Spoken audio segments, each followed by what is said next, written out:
Selamat pagi anak-anak yang terkasih. Oke, anak-anak, pada hari ini kita akan mempelajari materi doa tanda salib ya.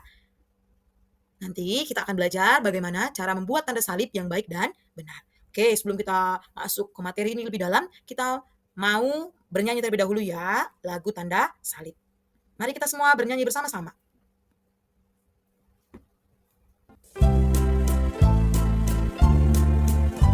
Jari jempol, jari telunjuk, jari tengah di tengah, jari manis pakai cincin, jari kelingking ku sayang. Ku berhitung 1, 2, 3, 4, dan 5. Lipat tangan, tutup mata, mari kita berdoa.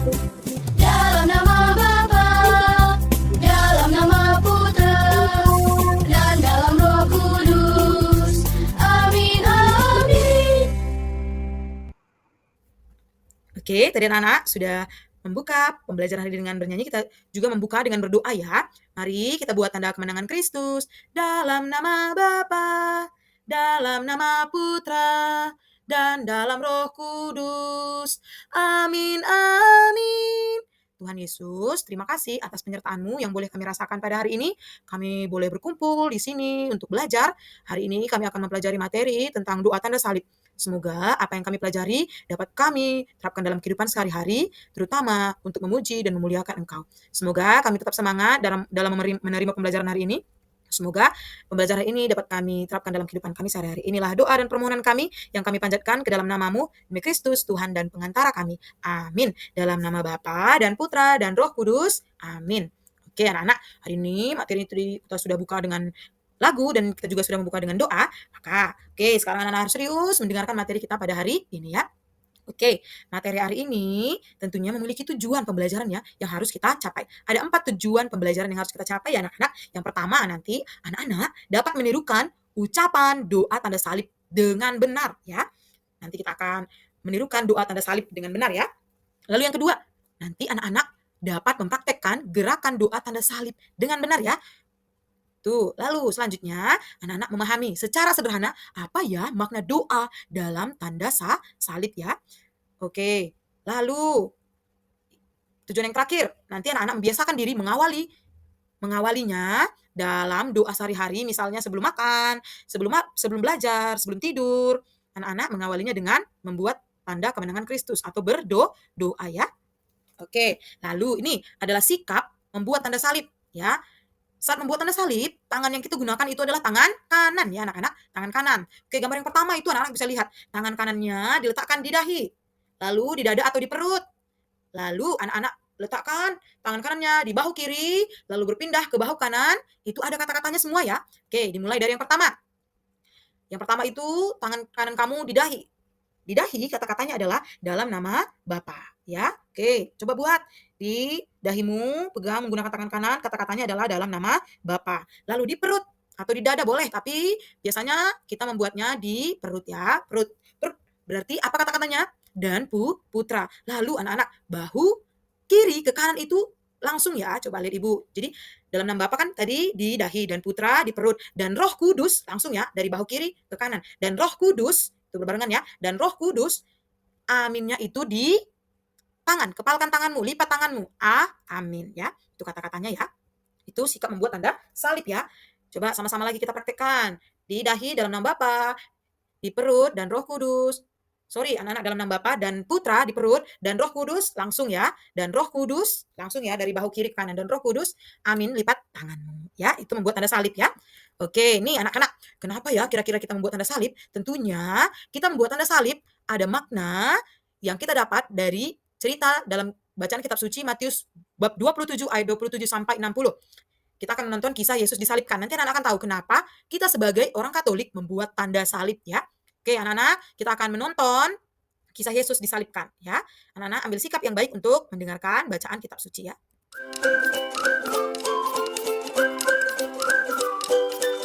Yesus disalibkan, Matius 27 ayat 27 sampai 60. Ayat hafalan. Ia sendiri telah memikul dosa kita di dalam tubuhnya di kayu salib, supaya kita yang telah mati terhadap dosa hidup untuk kebenaran. 1 Petrus 2 ayat 24a.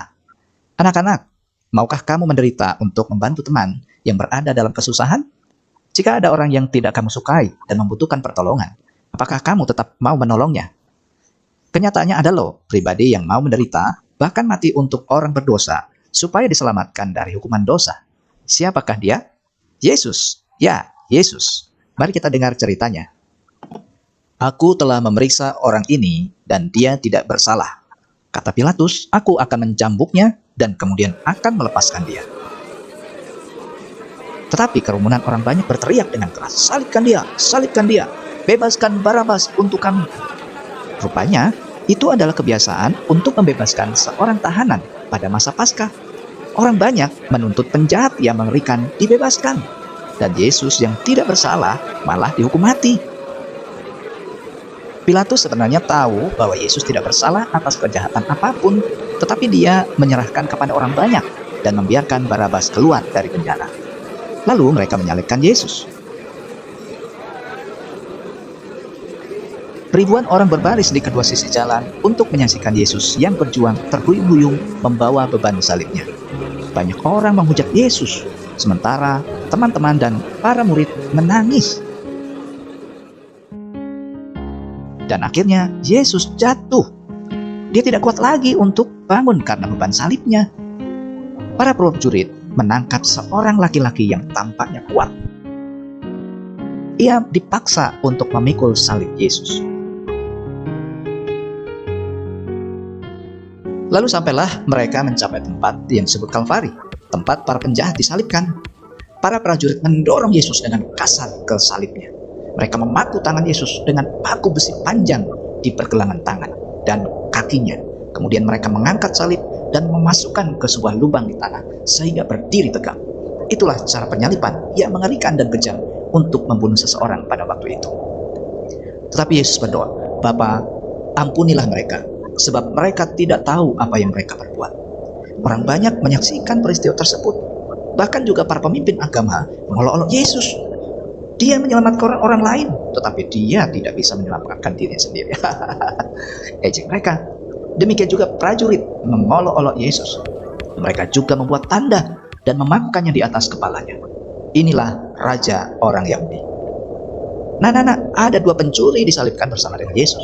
Yang seorang juga mengejek, katanya, "Engkau adalah Mesias, buktikan dan selamatkan dirimu dan kami." Pencuri lain menjawab, "Hei, kita pantas mati." Dia memprotes. Tetapi orang ini tidak melakukan kesalahan. Lalu dia berpaling kepada Yesus dan berkata, "Yesus, ingatlah aku ketika engkau datang sebagai raja." Hari siang itu terik sekali, tetapi tiba-tiba kegelapan yang sangat dahsyat menyelimuti Yerusalem sampai jam 3 sore. Lalu Yesus berkata, "Bapa, aku serahkan nyawaku ke dalam tangan-mu." Dan kemudian dia mati. Pada saat itu juga terjadilah gempa bumi. Tirai bait Allah terbelah menjadi dua, dari atas sampai ke bawah. Tirai itu hanya Tuhan yang bisa merobeknya, karena tirai itu tebal sekali. Nah, menjelang malam, datanglah seorang kaya yang berasal dari daerah Arimatea, namanya Yusuf. Dan setelah menjadi murid Yesus, ia pergi menghadap Pilatus dan meminta mayat Yesus.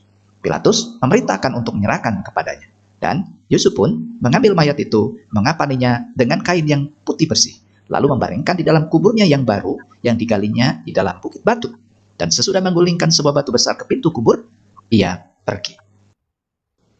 Anak-anak, Tuhan Yesus telah menderita dan mati di kayu salib, bukan karena kesalahan dan dosanya sendiri, tetapi untuk menebus dosa manusia, supaya setiap orang yang percaya dan menerimanya dapat masuk ke kerajaan sorga. Seperti yang dikatakan dalam ayat hafalan tadi, ia sendiri telah memikul dosa kita di dalam tubuhnya di kayu salib, supaya kita yang telah mati terhadap dosa hidup untuk kebenaran. Jadi, jika kamu telah ditebus oleh darah Yesus, harusnya kamu hidup dalam kebenaran. Misalnya, suka mendengar firman, suka ke gereja, suka mendoakan orang lain, suka menolong orang lain, tidak nakal, mau dengar papa mama, mau mendengar guru di sekolah, dan masih banyak lagi. Pesan kakak, jangan lupa ya, ceritakan cerita ini kepada temanmu juga ya. Oke? Tuhan Yesus. Oke, anak-anak, tadi anak-anak sudah mendengarkan kisah Yesus disalibkan ya dalam kitab suci Matius bab 27 ayat 27 sampai 60, di mana anak-anak, Yesus sangat sayang kepada kita. Anak tadi bisa melihat Yesus rela mati di kayu salib supaya kita bisa diselamatkan, ya. Dari kisah ini kita bisa belajar untuk selalu mengasihi, taat kepada Tuhan dan berbuat baik kepada sesama. Ya, itulah sebabnya ya, Setiap kali kita berdoa, kita harus mengawali dan mengakhirinya dengan tanda salib. Tanda salib artinya apa? Mengingatkan kita pada kasih Yesus yang begitu besar di kayu salib. Dengan membuat tanda salib, kita berkata, Yesus, aku ingat Engkau, aku sayang Engkau, dan aku mau mengikuti Engkau. Ya, jadi saat kita membuat tanda salib, kita mengingat bahwa Yesus telah mati di kayu salib untuk menebus dosa-dosa kita ya. Jadi itu makna kita membuat tanda salib ya anak-anak. Oke, dari kisah Yesus disalibkan tadi, kita mau praktek membuat tanda salib ya, praktek membuat tanda salib. Coba anak-anak, tadi kan Ibu Okta sudah menjelaskan bahwa ketika kita membuat tanda salib, kita mengingat bahwa salib Yesus itu tandanya adalah penebusan untuk dosa-dosa kita. Coba anak-anak membuat tanda salib. Dalam nama Bapa dan Putra dan Roh Kudus, amin, lipat tangannya. Ya, membuat tanda salib itu menggunakan tangan kanan ya, anak-anak harus ingat. Yang pertama, anak-anak letakkan tangan kanannya di dahi, lalu di perut, lalu di bahu kiri dan bahu kanan, dan lipat tanganmu, ucapkan amin. Ya, coba sama-sama sekali lagi. Dalam nama Bapa dan Putra dan Roh Kudus, amin. Ya, itu cara membuat tanda salib ya. Oke, anak-anak. Selanjutnya, ini nanti kamu akan mengerjakan tarik garis ya. Ini nanti kamu akan mencocokkan gambar, membuat tanda salib yang benar. Mana gambar yang pas ya, yang cocok. Kata-katanya dengan kata-kata membuat tanda salib ya. Lalu nanti anak-anak akan kerja kelompok. Nih, kerja kelompoknya nanti ada beberapa pertanyaan. Dan nanti yang terakhir, anak-anak mewarnai gambar salib Yesus ya. Gambar salib Yesus. Dan nanti setelah selesai kerja kelompok, mengerjakan tugas kelompok, anak-anak akan presentasi kelompok. Nanti Ibu Okta akan melihat bagaimana kelompokmu untuk presentasi ya. Oke, anak-anak begitu materi kita hari ini.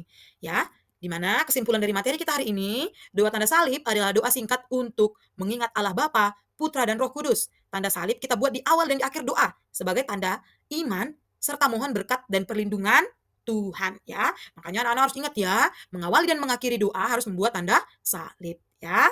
Anak-anak juga jangan lupa, jangan salah tangan ya. Membuat tanda salib itu menggunakan tangan kanan ya anak-anak. Begitu materi kita hari ini, kita tutup dengan doa penutup. Ambil sikap berdoa yang baik, kita akan berdoa dalam nama Bapa dan Putra dan Roh Kudus. Amin.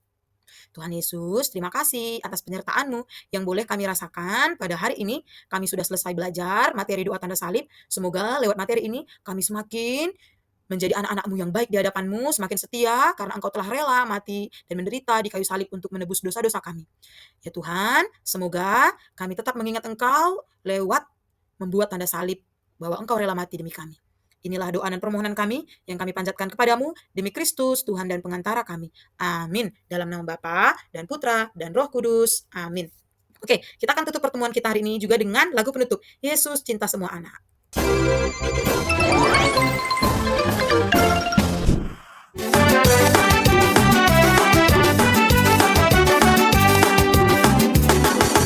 Yesus cinta semua anak di dunia.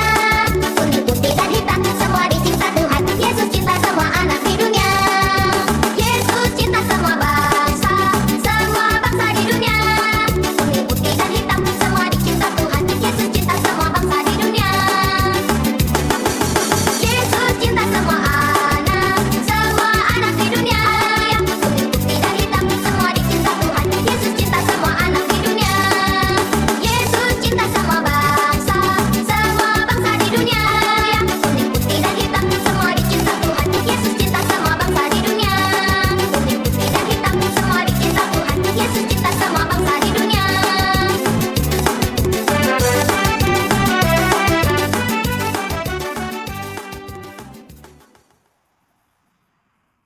Oke anak-anak, terima kasih untuk pertemuan kita hari ini. Bu Okta ucapkan terima kasih.